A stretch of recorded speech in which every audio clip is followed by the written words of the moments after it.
I saw the city in the deep, deep distance that was dark green and all these lights flickering and clouds flowing over it. And this all started after tremendous geometric patterns that are incredibly rapid that you cannot describe to anybody. They're so fast.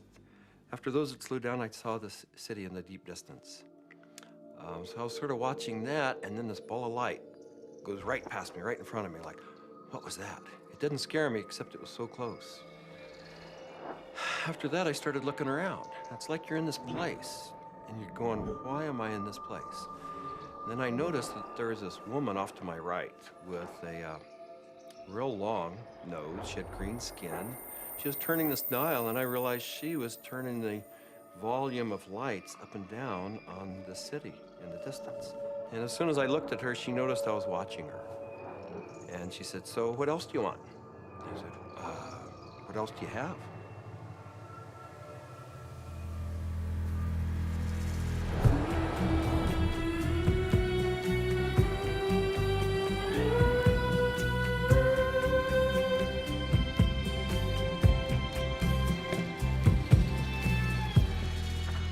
This is the story of DMT, or dimethyltryptamine, a simple compound found throughout nature which has profound effects on human consciousness. One of the things, besides what it does, one of the things about DMT that always fascinated me was the fact that it's such a simple molecule. DMT stands for dimethyltryptamine, NN dimethyltryptamine. If you actually look at the ring structure of DMT itself, you only have really 4 positions that you can attach things to. So you can make diethyl or dipropyl. There are some other types of carbon chains you can attach to that end that do give you compounds that have activity, but very different from DMT. It biosynthetically, it's 2 steps from tryptophan, right? 2 trivial enzymatic steps from tryptophan. Well, tryptophan is an amino acid, of course, and it's everywhere. So all organisms have tryptophan, and all organisms have the 2 key enzymes that lead to the synthesis of DMT. And these enzymes are very ancient enzymes. They're all over the place. They're, again, part of basic metabolism. So theoretically, anything could synthesize DMT. DMT is astonishingly widely available in plants and animals all around the world, but so far nobody really knows why it's there or what its function is. That's the $64 billion question, is why is DMT in our bodies? Why is it in plants, in all sorts of mammals? And what is the role it plays in humans? The conventional wisdom 30, 40 years ago was that these things had no real function. They were just sort of physiological noise, but that's a very naive understanding. And what we now understand is that these secondary compounds are, in a sense, the language of plants. These are messenger molecules. This is what plants use to mediate their relationships with other organisms in the environment. Why is it that human beings' central nervous system are wired to receive this experience? Must be that, there's important information to be learned. So I don't think it's universally present in nature by accident. It has a real function. We have co-evolved with these plants. There's a purpose and a meaning to it.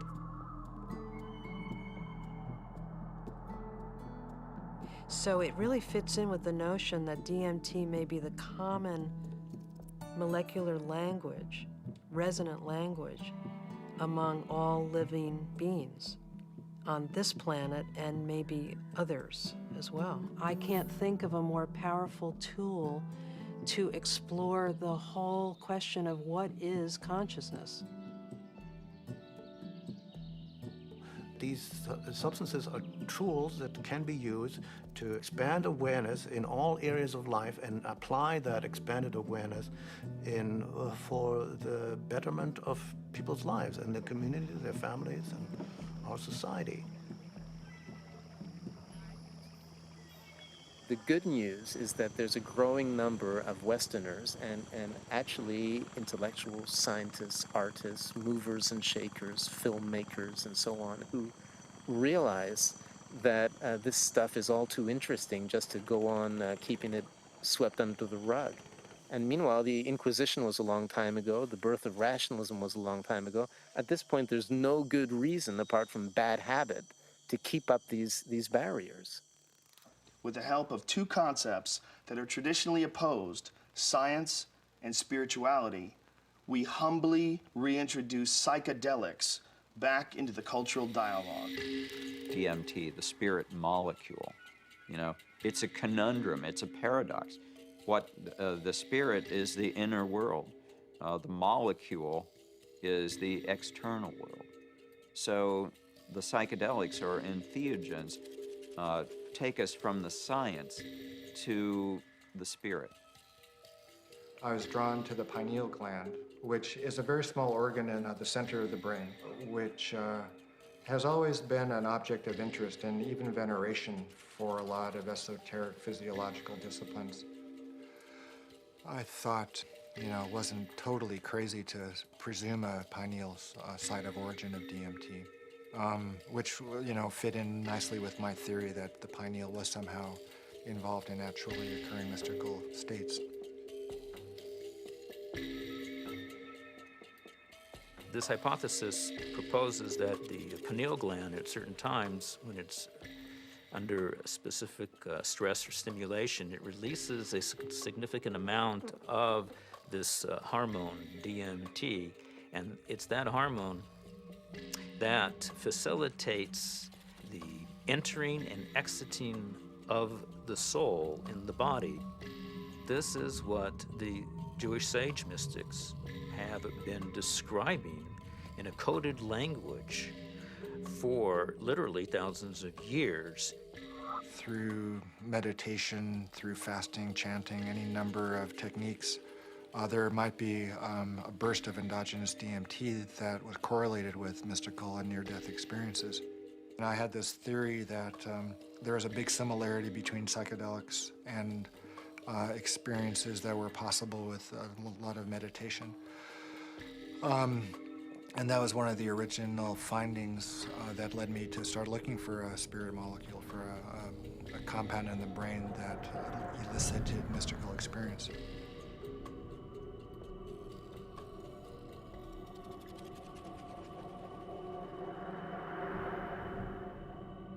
I think there may be a role for DMT in explaining any number of hallucinatory phenomena that man has experienced throughout his history. Creativity, imagination, dream states, changes that occur due to isolation, trauma, starvation, all of which produce hallucinatory phenomena. These hallucinatory phenomena are explainable by the presence of compounds known to produce hallucinations. And the only compounds that we know of that are capable of doing this are the class of compounds known as hallucinogens.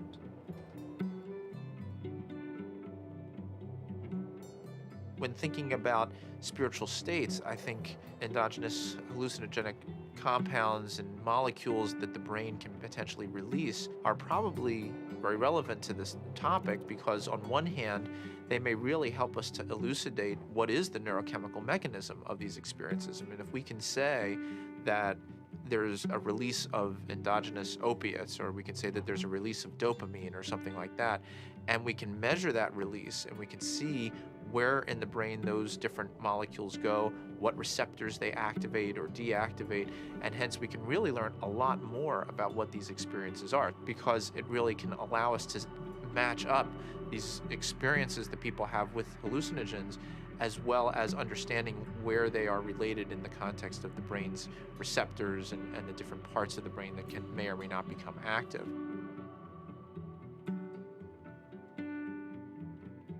One of the other interesting things about the pharmacology of DMT is that it's actively transported into the brain. And so you have to wonder about the role of DMT in just everyday normal perceptual, activity.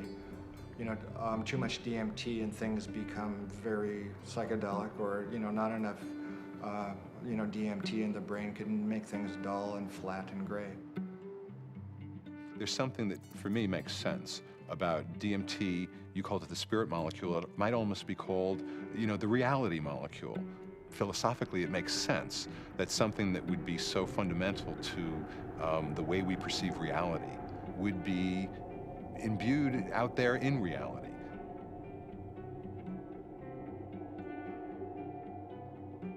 There was a sense around it that there was something special, that it wasn't like anything else. There wasn't like other psychedelics. Its intensity and speed was such that it really produced a different kind of response. I mean, I remember almost getting the sense that it was kind of like a psychedelic bungee jump, that there was a kind of raw leap into this rapidly changing environment that was very different than the more gradual approaches of other psychedelics.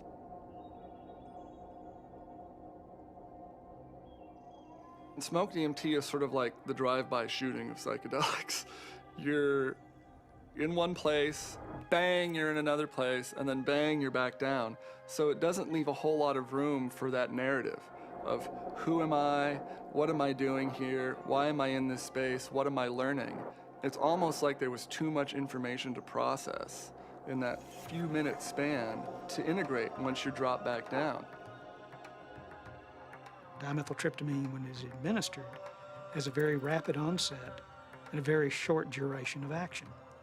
This is because it's very rapidly broken down by the body so that it can be cleared.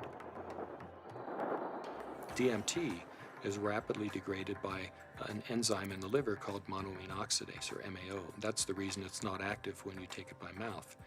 Whereas psilocybin, when you take it by mouth, it's not broken down by monoamine oxidase very quickly at all. So it gets through the liver and passes on into the bloodstream and into the brain.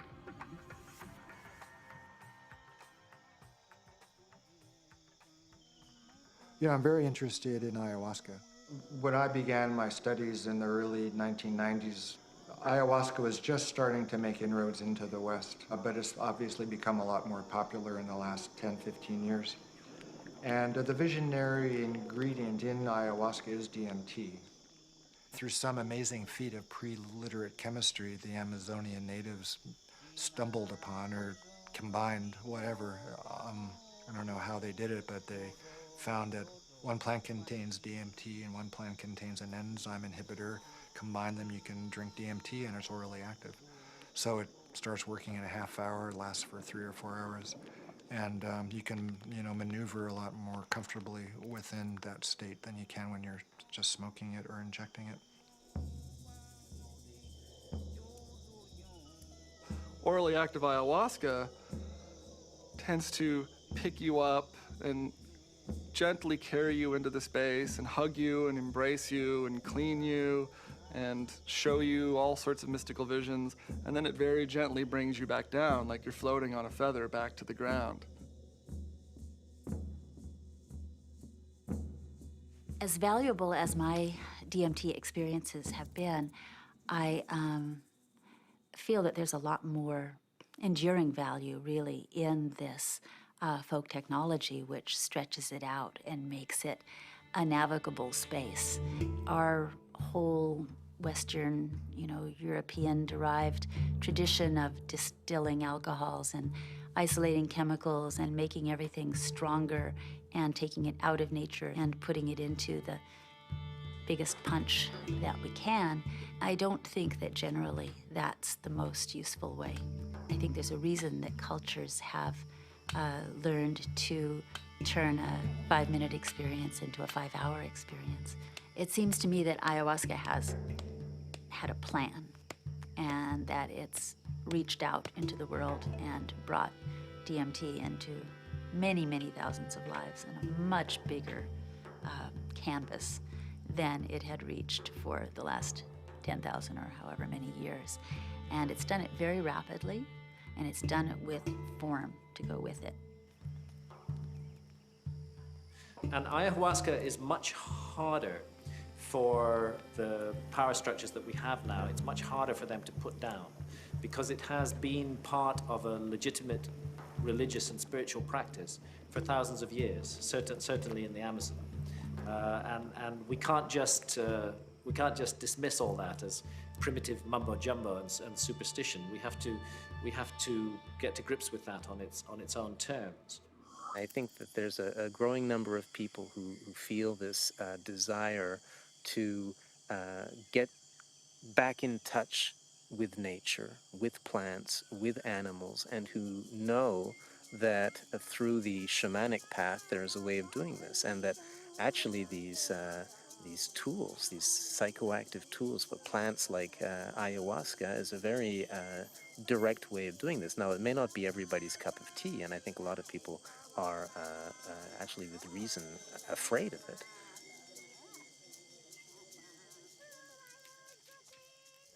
I think like a lot of people in my generation, I first heard about DMT through Terence McKenna. It was a very funny way to become aware of such a powerful and interesting and anthropologically rich topic as a compound like DMT, because it really became more, it was almost more of a concept than something that people were necessarily taking. The DMT flash makes it clear that disembodied consciousness is a possibility. I think that the whole tension of history and the tension of life seems to be about the shedding of the body. Terence was he was a good promoter. Basically, he said it's the ultimate metaphysical reality pill. And even though it's not a pill, but I thought that was a pretty good characterization after I took it. It seemed to be of a different order than LSD and mescaline and some of the other things that were around. DMT really did seem to be a whole other level of experience.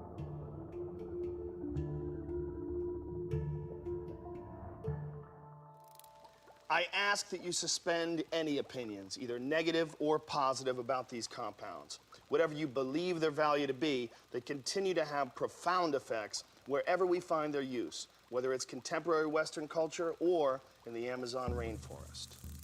It was in the 50s that the ayahuasca churches started going public.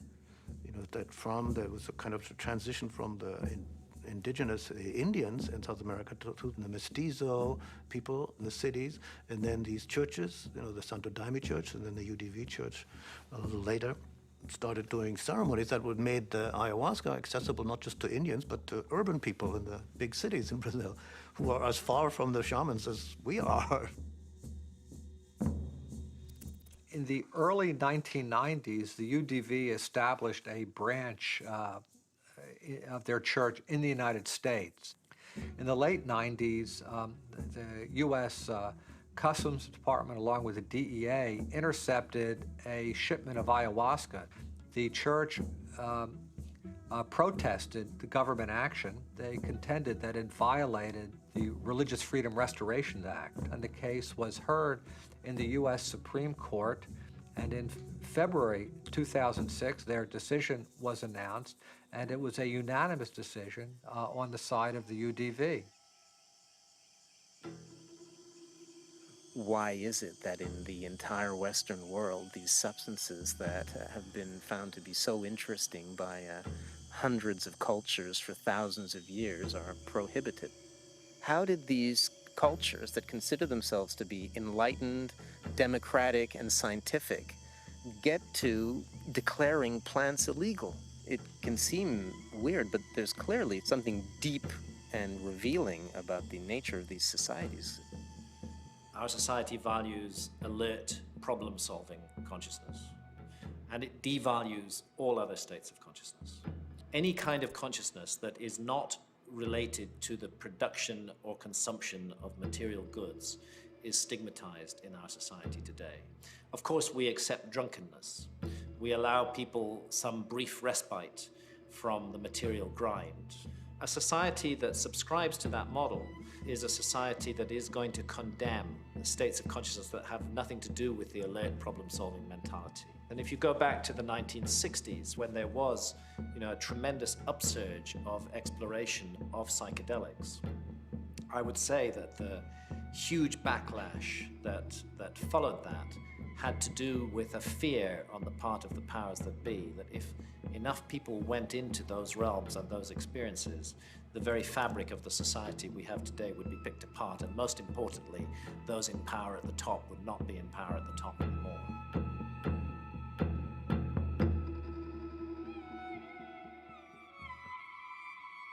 There was an optimism that was ungrounded, that Vietnam was happening, that all this real stuff was going on, and that the psychedelic movement wasn't really addressing that in a real way, and that Timothy and that bunch sold us a false bill of goods that didn't really work.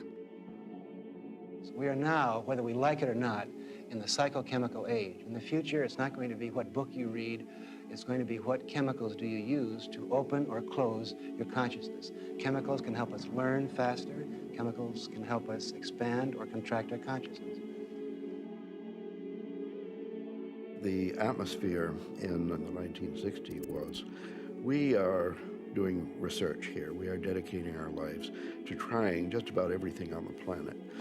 So we would try it, then we would talk about it, then we would evaluate it. We regarded ourselves more or less as spiritual pioneers. I mean, the way I look at the 60s, you can see it as a kind of failed attempt at a mass cultural voyage of initiation. So people would try to go out into these other realities, but they didn't have a basis for it. There weren't wisdom traditions and elders. There weren't like connections of shamanic lineages. So people would go out and they would kind of like smash apart. Timothy Leary really so discredited a scientific approach to studying this, because he started off doing interesting research and then got into advocating use in a way that was incredibly threatening.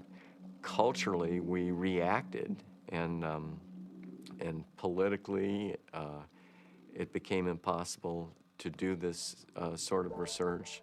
Funding agencies didn't make resources available. Regulatory agencies increased the practical hurdles for initiating this kind of research.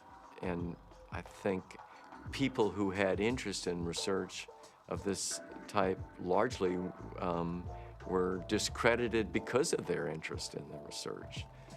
Social, political, scientific issues that came together pushed these drugs out of the scientific marketplace.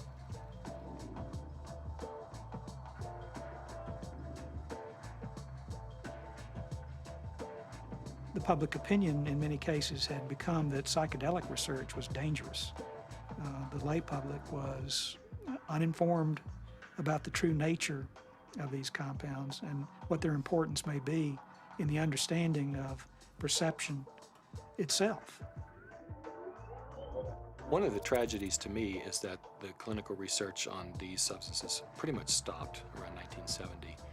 And for me, it's especially tragic because I really believe that these substances played a major role in the development of our philosophy and thinking throughout the world.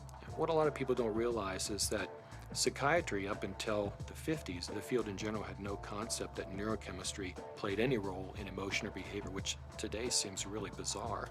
And the discovery of LSD and its potent effects on the human psyche occurred almost contemporaneously with the discovery of serotonin as a molecule in the brain. And it was really when people looked at the structure of serotonin and compared it with LSD that they really began to think, maybe neurochemistry plays a role in brain chemistry and behavioral states. If LSD had not been discovered, I doubt we would have had any of the drugs we have, at least not as quickly as we do for treating depression and so forth. Once these drugs became abused and scandalized, psychiatry had to really work hard, to distance themselves from any valid scientific scientifically meritorious relationship with psychedelics. Being a psychiatrist and saying you want to learn or study about psychedelics, it's not that well received. And I made one mention one time and was discouraged from really bringing it up again for actually a number of years. For cultural reasons, the whole class of compounds got pulled off the clinical bench, and no research has gone on for 40 years. So scientifically, I can't imagine a more exciting area to be pursuing. How does one go about studying these plants and compounds? Plants and compounds which produce unimaginable experiences and appear to shed light on some of humanity's greatest mysteries. In order to answer that question, Dr. Strassman conducted the first human psychedelic research in a generation. One of the things that I had established early on was being able to discriminate between studies in the scientific realm and recreational use. But in the early 1980s, I reviewed all of that literature and could pretty well establish that if people were really carefully screened and supervised and then followed up, that the incidence of adverse reactions to LSD and related psychedelic drugs was extremely low. The drug or the compound or the chemical that seemed like the best candidate to sort of reopen the U.S. Front on psychedelic research would be DMT. It was really, it was exciting for me because I thought this is the first study in a generation. And not only that, despite the fact that DMT had been used safely in earlier studies and it was this natural component of the brain, DMT is one of the most profound and potent psychedelics known. So it wasn't just an initiation of clinical research, it was a reinitiation of clinical research with an extremely potent drug. I was of the strong opinion that you could do these studies, and Rick agreed. So we had a number of discussions, and at some point the discussion came up, Dave, what if I do all this paperwork and spend all this time and get to the end of things and I'm ready to go and I can't get the DMT? And that was a real possibility because DMT, clinical grade DMT, wasn't a chemical you could just buy off the shelf somewhere. And I told Rick, if you get to that point and no one will make it, then I'll do it. And ultimately, Rick got to that point, and I made it. The design of the study was fairly straightforward. Give people DMT and measure as many variables as possible. I had to sort of anticipate a lot of objections that would come my way from the regulatory agencies that oversee this kind of research. So at that point began a 2-year process of dealing with not that many regulatory agencies, but fairly monolithic ones. One sort of a sidelight of the protocol was the involvement of a psychiatrist from UCLA named Daniel Friedman. He was kind of one of the grand old men of American psychiatry, and actually he was one of the people who in the 50s and 60s got their start with psychedelic research. And the main thing that Danny Friedman told us was, don't even get close to psychotherapy. Forget about treating mental illness or alcoholism or anything. Forget that. That's where all the hysteria is. That's where all the fears get up. You're a scientist, Rick. Approach it as a scientist. Do basic, simple measurements. Look at heart rate, cardiovascular parameters. You won't get in trouble doing that. You can get it funded, and it's solid science. Rick did what he said, but then he still was able to get these, accounts of what happened. And that wasn't in the plan. That wasn't really what was proposed in the studies that were funded, and that wasn't what Danny talked about. But those were the spin-off that really made it interesting. Rick Strassman was advertising in some magazine somewhere about wanting volunteers for a particular study in a psychotropic, and I didn't really know I didn't know DMT from STP at that time. And I remember reading that and I'm thinking, oh my God, this is bad. I better get involved in this and make sure that somebody doesn't get hurt, and that at least there'd be some sensitivity towards what this stuff is really about.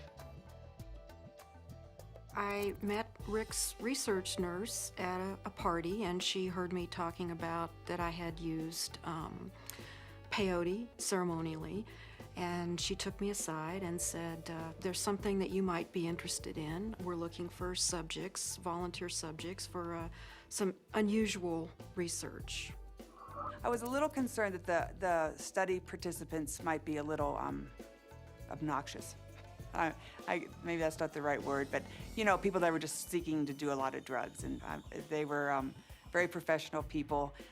There were varying degrees as to how much hallucinogen use they had been through. It seemed like there were some people that it felt like they had made it their life mission to experience every kind of substance out there, and then other people who I think were just interested for their own personal growth and or curiosity. Once we actually got into the preparation for the actual trips, Rick asked me about roller coasters. Do you like roller coasters? You know, the sensation of going up really high and then slamming back down towards Earth. And I said, no, I hate them. They're horrible. And he said, not good. I just wanted to go with the experience, learn as much as I could, absorb as much as I could, and be humble to it. The idea of legally sanctioned psychedelics was just very compelling. Plus, you're in a hospital, so should you get that uncomfortable experience that you're dying, you're with doctors in a very safe environment from that point of view. I mean, this was really very cutting edge, very out there, it was high risk, and people knew what they were getting into, and they wanted to have the extra reassurance, and I was glad, actually, to have a crash cart in their room and a team, you know, in the hospital to respond to any emergencies. You're in this hospital room, and there's all the sounds and the smells and just the prior experiences of being in the hospital. You know, all these negative things come back. So there was the whole environment to be overcome, because little did I know that it didn't matter where I was. I wasn't going to be in my body. I was going to be out in the universe, and it didn't matter where you launched from. It could be a hospital room, it could be the jungle in the Amazon. It didn't matter where you were, because you weren't going to stay there. Set and setting is so important. It's even more important than the substance. More important than the substance. Set and setting is everything. Now, what is the set and setting when you are blindfolded? The set and setting is not what you're seeing. You're not seeing anything. The set and setting is your internal self. The things that you have learned, the capacities that you have achieved, the conditions of your own psyche and psychology, these are your set and setting. It's the medicine combined with or interacting with the set and setting that creates an effect of safety, of trust, of comfort, and of resourcefulness that makes it possible for you to take some big leaps and receive some big gifts. And if that's not there, you just get terrified. So I didn't really have physical fears so much that they would die or have a stroke. I did have some fears about people's mental health, you know, especially with some of the higher doses. We gave one gentleman who had a lot of experience with the drug one dose, and he didn't think it took him far enough. So then we gave him a higher dose, and he was gone. He was really gone. It reminded me of something from The Exorcist. I mean, he just boom, sat bolt up in the bed, and his eyes opened up, and they were completely dilated and black. And I almost thought he was going to turn his head completely around. And I remember looking at Rick, and Rick looked at me, and I thought, oh my God, he's gone. I hope he comes back. And he did. The countdown was like, you know, counting down for preparing for your death, like waiting to surrender. And you'd feel the coldness, and the coldness just going through your veins, and it's really indescribable. It's hard to, you know, it's like ice going through your veins. And the next thing that would happen, besides my racing heart, is this burning sensation would happen on the back of my neck. I mean, this was reliable. This is like clockwork. This happened every time that you shot me up with DMT. And then there'd be a hum, and the hum would get louder and louder, and to the point where it broke apart everything that I was or knew it was just this.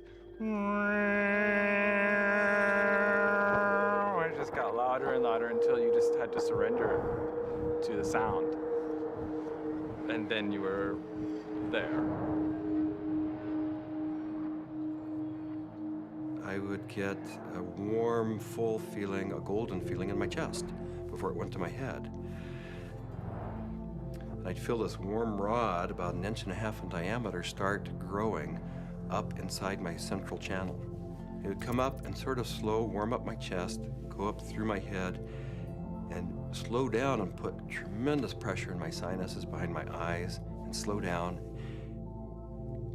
Start to grow and distend the skin behind my forehead about 1 inch, behind my hairline. And when it had, I was afraid it was gonna pop my skin a few times because it was a very physical feeling. About 1.5 inches, 2 inches above my skull, when it popped through there, then the psychedelic trip would start. I thought I died. I saw the white clouds, the Renaissance white fluffy clouds with the gods and the angels and all that stuff is what I saw. I thought I was dying and going out, but I did take a quick look at Cindy and a quick look at Rick because I had my eyes open, and they were both there watching, looking very calm. And I go, oh, that's really good news. My body looks fine.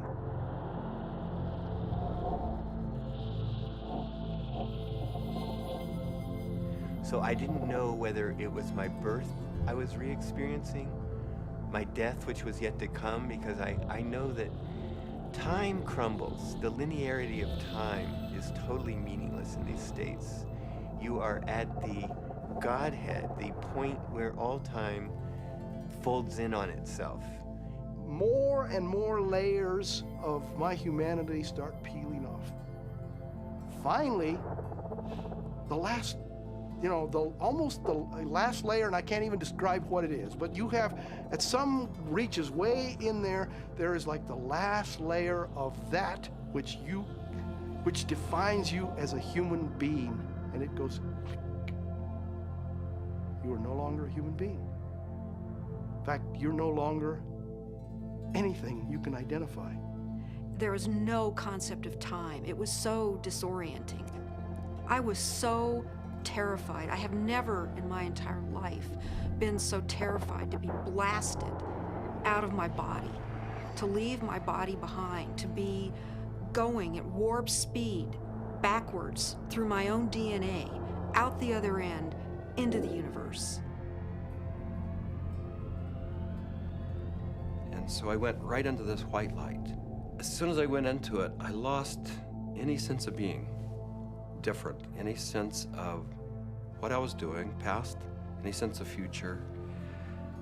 It was absolutely blissful and euphoric, and I just felt like it wasn't I. I was everything. I was the light. There was no sense of separation, no shadows, no differences, no past, no future. It was all present and white yellow light. Then I felt myself falling out of this light, and as I fell out of it, I could feel the light was like a glow, like the sun with flames coming out and lapping out, and I could already start to feel this tremendous separation. I reached across, and it was suddenly I'm in the universe, in this huge void, with these beings on the other side, and I put out my hands, and this incredible rainbow of pink light went between me and these entities. And I was trying to make it be like a white light, but it was this incredible pink light, this energy of love that this capacity of love that we as human beings have, that I was trying to just send to them.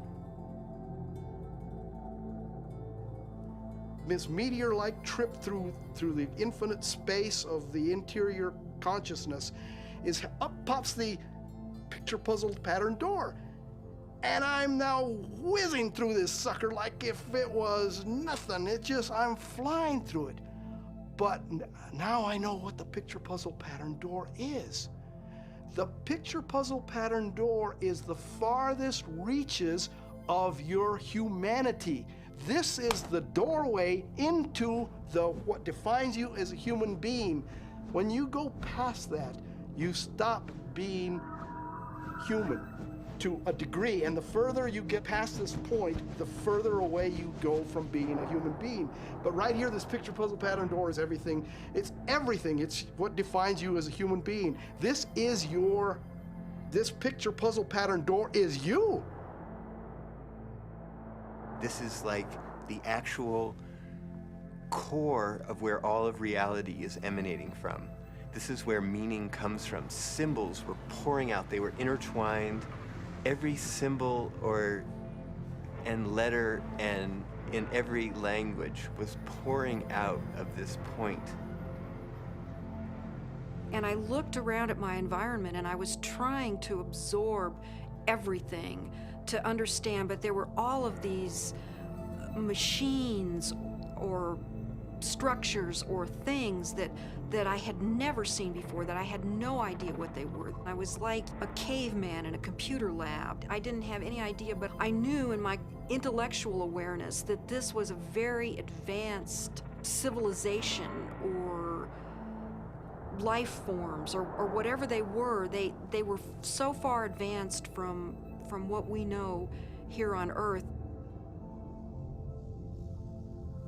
There's one state in it, I call it the hobby horses, and they're interlocking, reticulating, vibrating hobby horses. And I use that's what they seem like to me.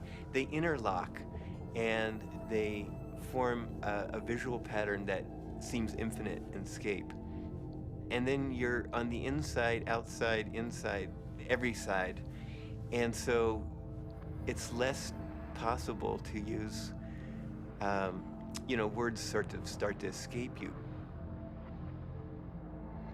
The texture of the space was very much like an animated Mexican tile. It seemed to be hyper vivid in color, in a Technicolor sense, but also very clay-like and earth, like with an earthen, pointing towards earth, but not really being of earth.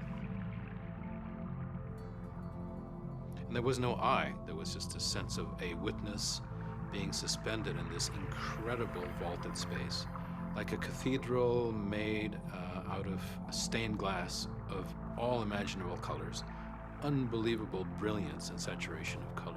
Just this amazing pattern in this dome, this gigantic dome. It felt like the size of of a small planet. And there were these winged beings. I don't remember exactly what they looked, but were like angels, something like angels, that were majestically kind of flying through the space. But there was something about the quality of how they were flying that was unique. I'd never seen anything like it. It was like, I don't know, the sense of another realm that was there.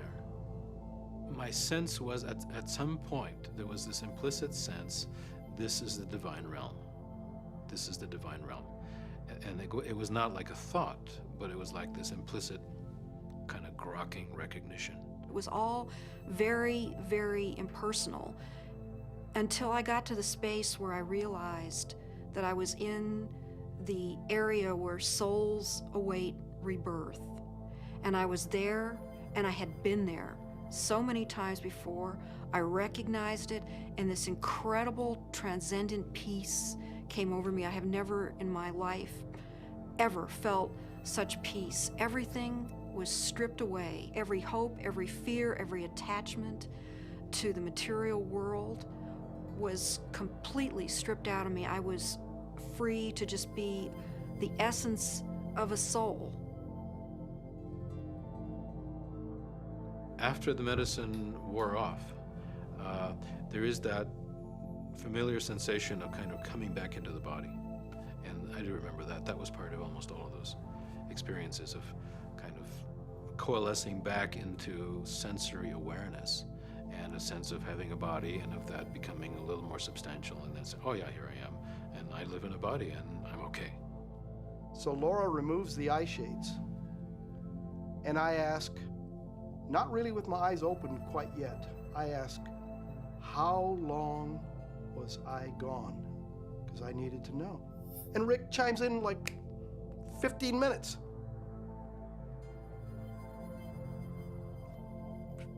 For a moment, I'm shocked. I'm like, you know, mind, you know, has to try to catch up, because now the whole cognitive dissonance of the experience has to catch up.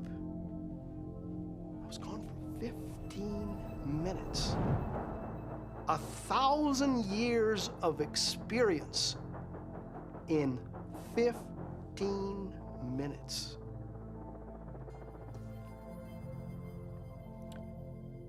Well, to say the least, it was profound. It was profound. I mean, it's amazing. I mean, it's amazing what a human being can experience in a hospital bed. I mean, they can experience almost the whole universe. You know, life, death, everything in between. This is not some recreational thing, and I don't believe anybody should enter this lightly. It is life transformative. It will perhaps shake you enough to realize, you know, that you need to be awake to the fact that you don't know, and that is the beginning of starting to know.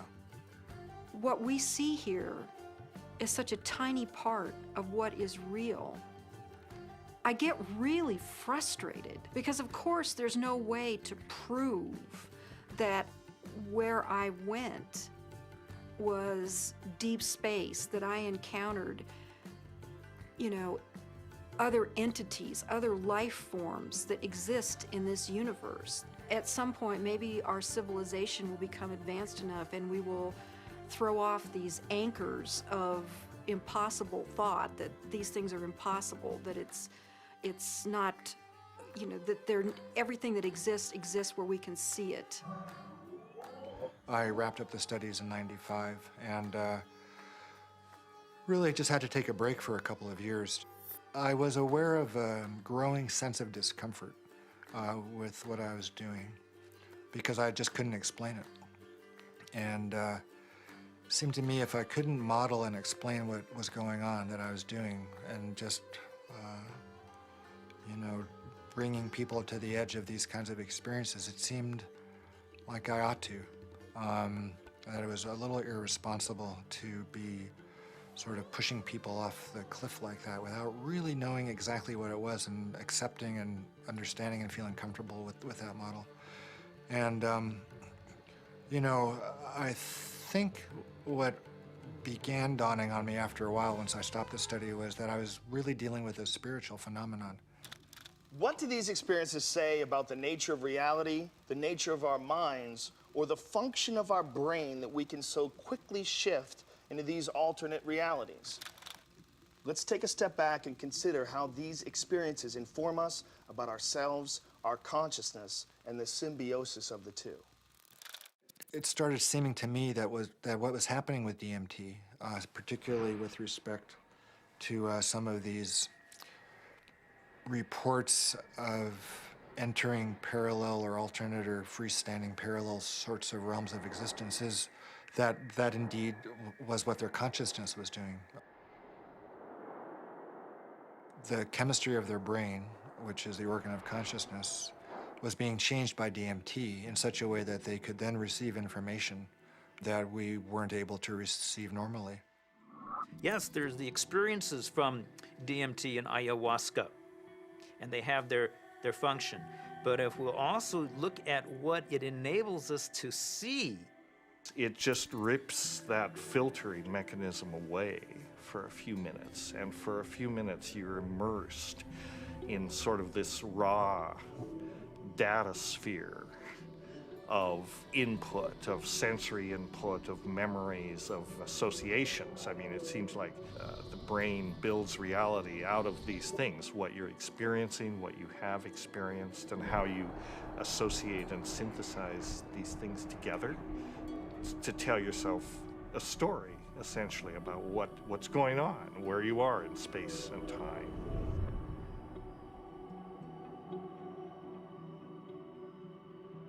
It's the brain that helps us to process all this information and to create for us a rendition of what our world is all about. But we're trapped within that brain. However, in spiritual experiences where people feel that they get beyond the self, in certain types of psychedelic experiences where you have incredible sensory and other types of phenomena, people really feel like they are able to kind of get outside of their brain. We have to take a very big look at what is going on within them when they have the experience and try to understand how it happens physiologically and try to make sense of it from the subjective perspective as well as from the objective perspective. I don't think you can just say, let's just explain it away on the basis of science.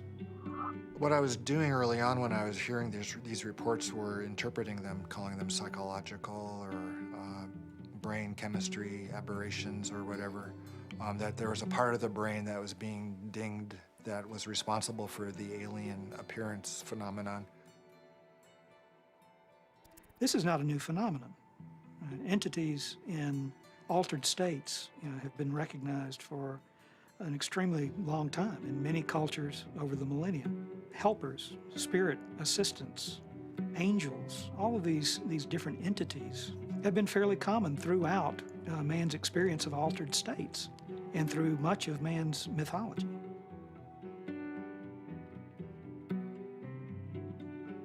But I don't think it's out of the realm of possibility that people are in some way interacting with some sort of an intelligence or sentient being or something that exists at some level that's not in this three-dimensional physical plane.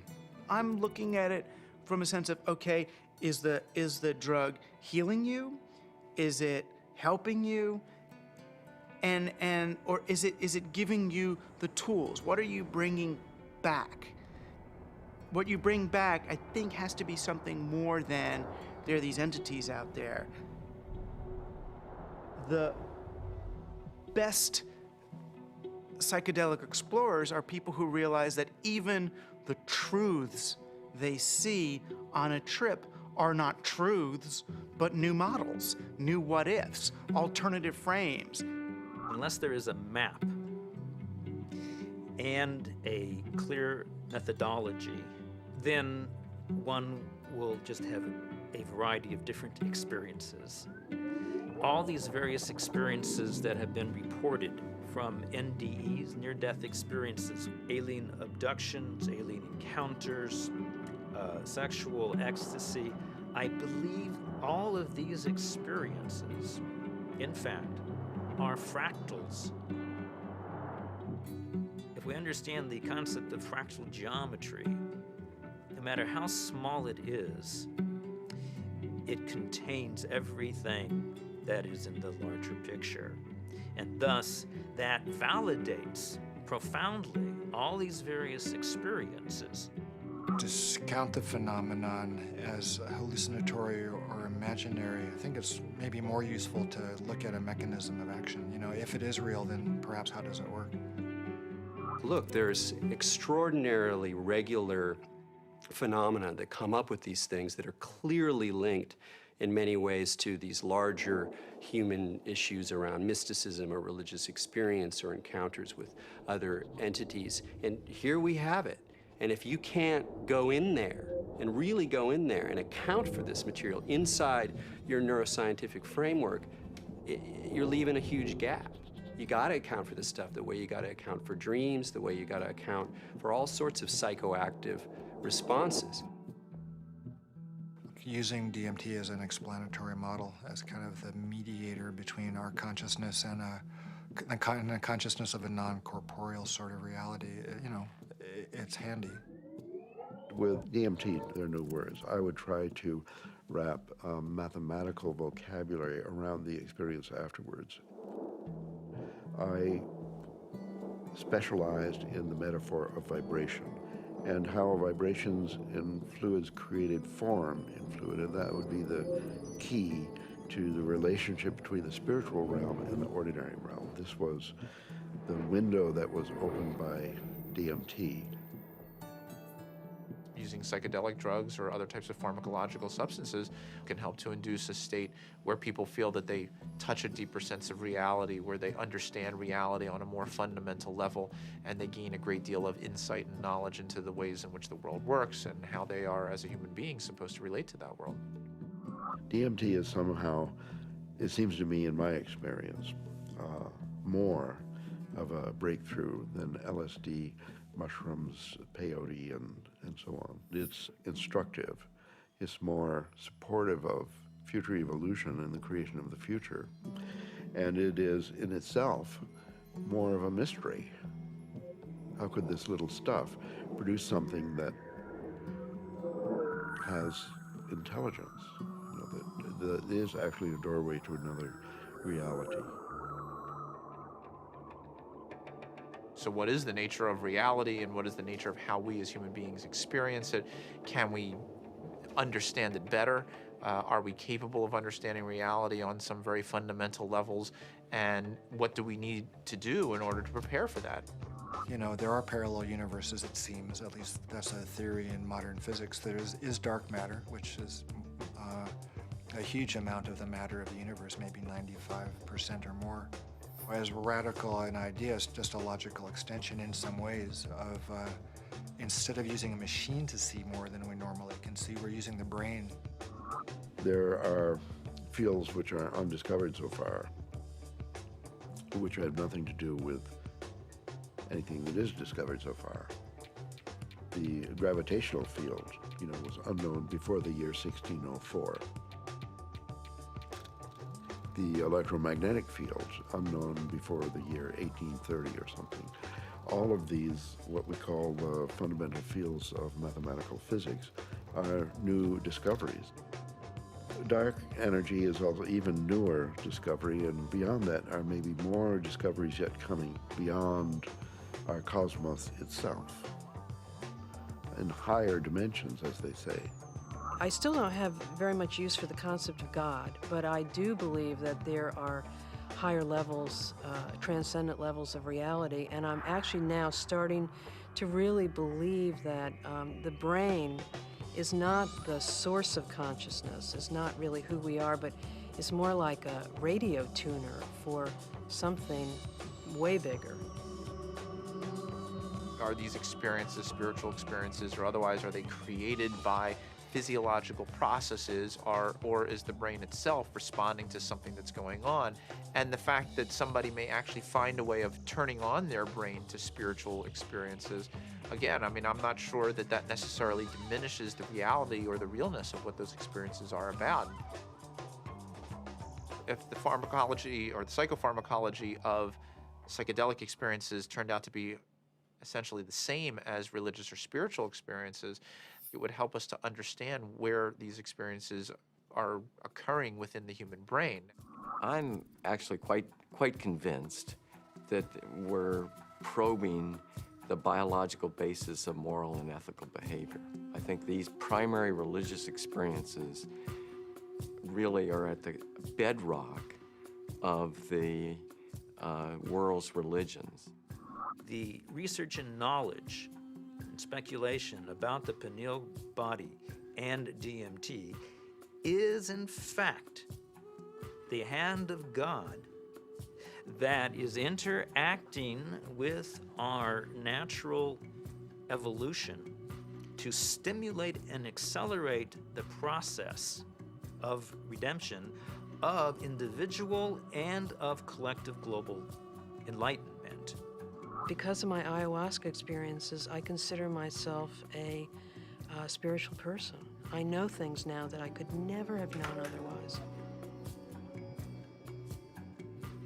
This experience is so familiar for a lot of different people, and is so easily acquired, and so much information comes with so little effort that it is a kind of a miracle. It's a miraculous way for us to transcend ordinary reality and obtain maybe an intimation of what's necessary for survival.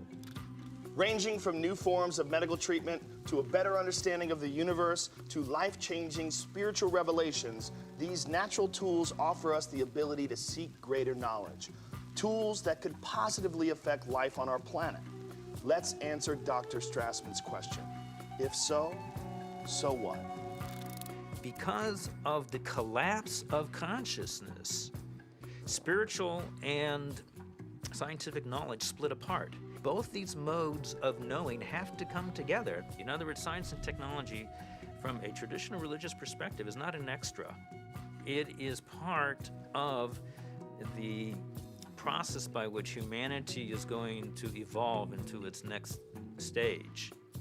How do we find like the right form for psychedelics in the future? I mean, assuming that psychedelics are part of the human future, right? For that, at the moment, they're still, generally repressed and suppressed and legal. If that were to change, how would we begin to construct a kind of system that would allow for a kind of rational and mature exploration of psychedelics? I think that the name of the game is to show science the pertinence of this somewhat outlandish realm. And it's not just crazy stuff. It shouldn't be considered as, let's say, not even worthy of interest or illegitimate. I actually think because it's declared off bounds, it just makes it interesting to start with. But one doesn't want to throw out the baby with the bathwater, and I think it's really important to stay faithful to science. What does it mean? Why is there a part of the brain that seems to be, for lack of a better word, a God detector? What's the evolutionary advantage to having some part of the brain that seems to, trigger and mediate experiences of the transcendent? The Kabbalah is revealing to us that the pineal body is actually the very edge of the higher dimension that is penetrating into our lower dimension, and it is located precisely in the middle of the brain.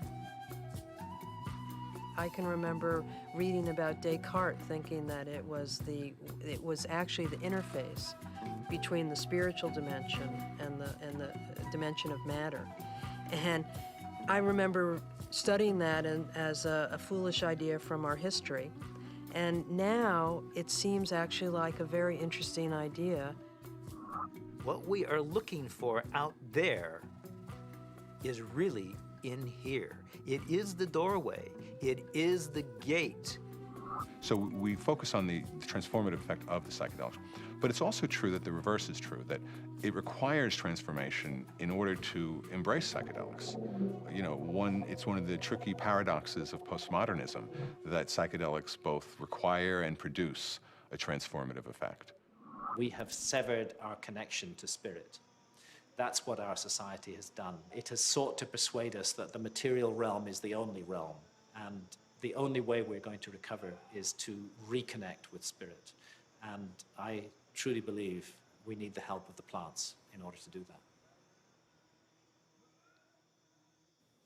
Part of our work is to respect these medicines and then to change the culture enough that people doing them can be respected and held, and not everybody needs to do them, not everybody should or wants to, but that it isn't pushed to the side. And so part of that does involve then research, because that's how in our reductionist society we validate things.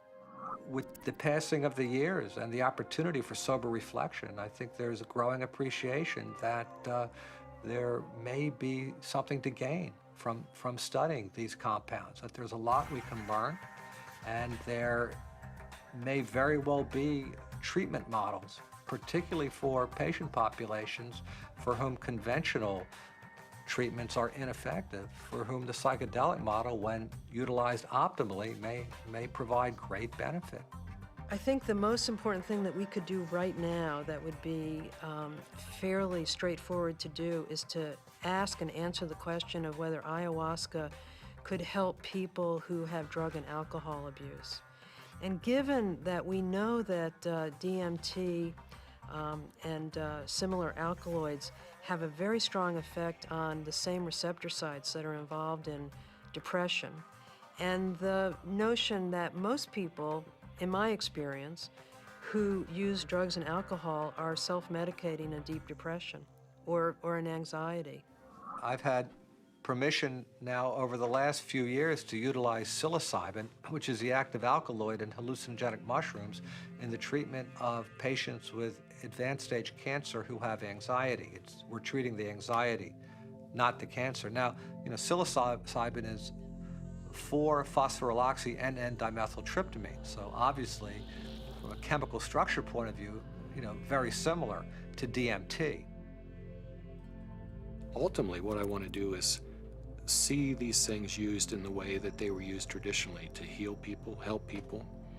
And right now, helping people come to terms with dying.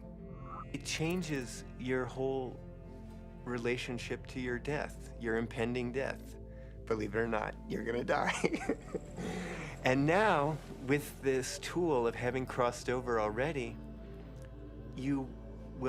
some of the fear around that will disappear. Now I'm beginning to wonder whether consciousness may actually survive biological death, that maybe the model that we've been working under in psychiatry and the behavioral pharmacology model is just wrong. It's backwards, actually.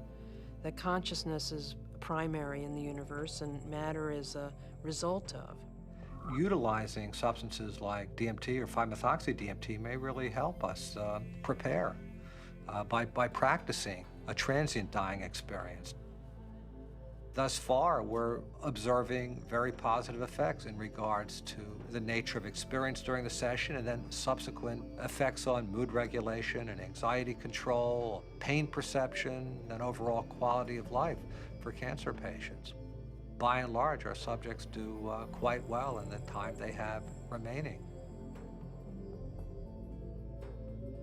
For those people who do come to terms with it, part of it is a recognition that these psychedelics open up a space that they weren't aware existed and sort of give them a vision of what could be past death, as well as a better perspective on the accomplishments they've made in life, a better feeling about what they've done in their own lives. But I think all people who have psychedelic trips and meditations and so on are poking more or less into the same higher realm and receiving some information from there. If we can develop this could be absorbed into ordinary science that we could approach with the scientific method and so on, then our intelligence, our capability of survival on planet Earth would be increased. I mean, we're a dying species. We live on a dying planet. We're killing the planet. So our disease is extremely serious. And therefore, we're desperate to find new information, ideas, and so on that can transcend. We have to evolve. And I think our intellectual evolution may be predicated upon the psychedelic pioneers. It's so easy to change the world. I mean, and that's the kind of thing that you can see on psychedelics. If you don't get trapped in the beauty and awe of the psychedelic experience itself. It's like looking through the chandelier of reality from a different vantage point. You can now project through those crystals in another way, and it's beautiful. But, okay, now come back. Now come back. I think if I ever were to resume giving people psychedelics, particularly DMT, it wouldn't be just to kind of tinker with brain chemistry and just see what's happening. I think one of the things I also learned in the research is that you just don't want to give drugs and see what happens. That's a little, I don't know if callous is the word, but that's the first word that comes to mind. I think if you're really going to open people up like that, you need to do it for a purpose, not just for scientific curiosity. And I'd like to be helpful rather than just sort of smart or clever. To my mind, is this kind of two-edged sword of simultaneously opening up to the numinous world, to the world of messages, the world of spirits, the world of entities, and at the same time rigorously taking that material into the acid bath of neurology, into sociology, into the ongoing construction of reality. And that the wisdom that these things bring is this kind of very tricky mixture of authentic religious experience with gods and messages and clear signs, and a sort of remarkable mirror of the mind. The curiosity, perhaps the uniqueness of the human creature, is that we live in both realms. We have the ability for spiritual experience, and we have the ability for physical experience. The agenda of the spirit world, if there is an agenda, is to allow us to experience our full potential and to deliver our full potential. And maybe the choices that we are making right now as a civilization and a society rebound far beyond ourselves. And I think DMT is a forcible reminder that there's a lot more about reality, the universe, ourselves, the biosphere, whatever, that there's a lot more to it than we imagine.